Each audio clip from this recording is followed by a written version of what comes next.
Your brand is your service in today's economy. What does that mean? Well, a lot of people think they need to hide away in a dungeon or lock themselves away and create this perfectly immaculate, faultless, no mistake made environment for their business. And then everything else will take care of itself. But the unfortunate truth, or fortunate, or it's just a reality, it's fortunate or unfortunate, is that the best marketed product usually is going to beat the best product in most markets. Now, there's exceptions, right? So like the iPhone, for example, this market, it's definitely not perfect, definitely has glitches. That's a good point.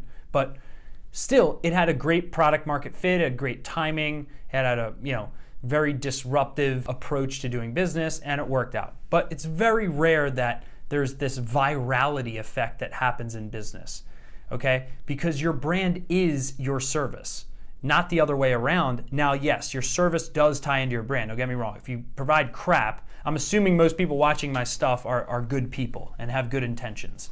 So that's my assumption here. If you're a con artist, then yeah, don't watch this, turn off the video and unsubscribe. But my point is, for most people, your brand is your service. For example, what I mean by that is if you give more in advance, okay? For example, if you transact with your clients before they ever buy from you, think about that.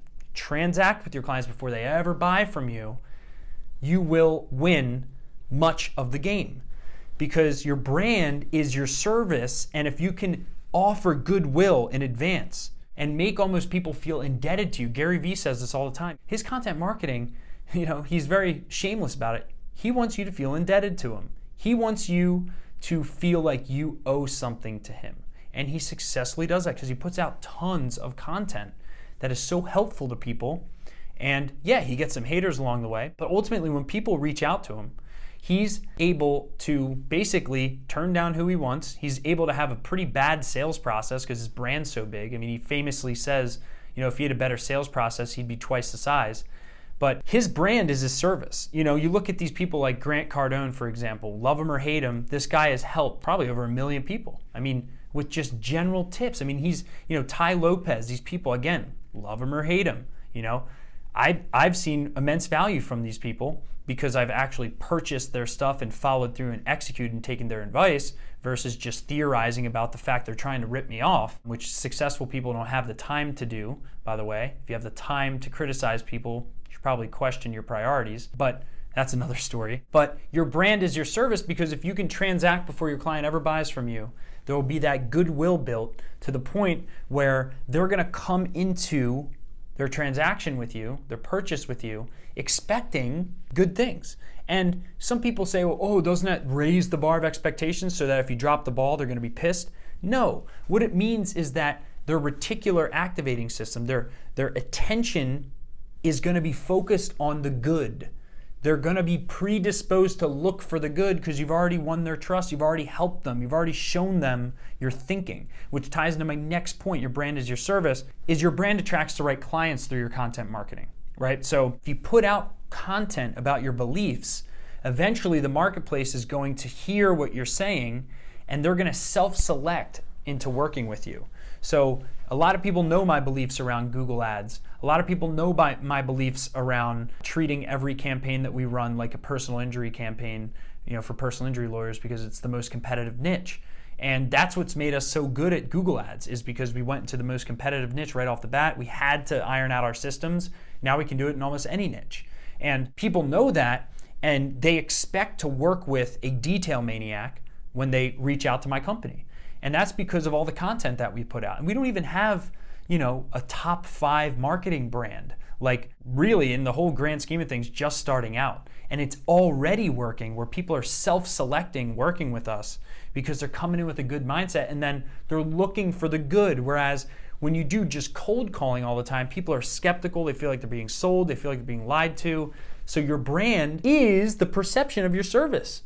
Positive brand perception, your clients will look for the good versus being skeptical, looking for the bad, looking for the way out, and having buyer's remorse. That is the summary of the point that I was trying to make was it affects the perception through which people interact with your company. People, often say, I want to improve my service before I grow my company. And I actually take the opposite approach. I think you need to improve your brand to improve your service. Because when you improve your brand, you get actually more forgiveness in the marketplace because you've provided so much value up front. You've done so much to help people up front. You've held their hand through hard problems. You've identified with their pain points, that the marketplace gives you forgiveness to test, to try new things, to iterate.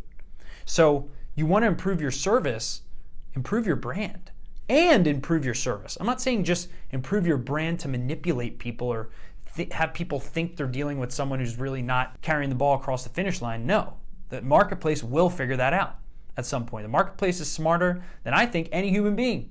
The marketplace in its whole is a combination of behavioral economics and human beings. And that's, is one person smarter than 1 million people and behavioral economics? No. 1 million people are smarter than one person.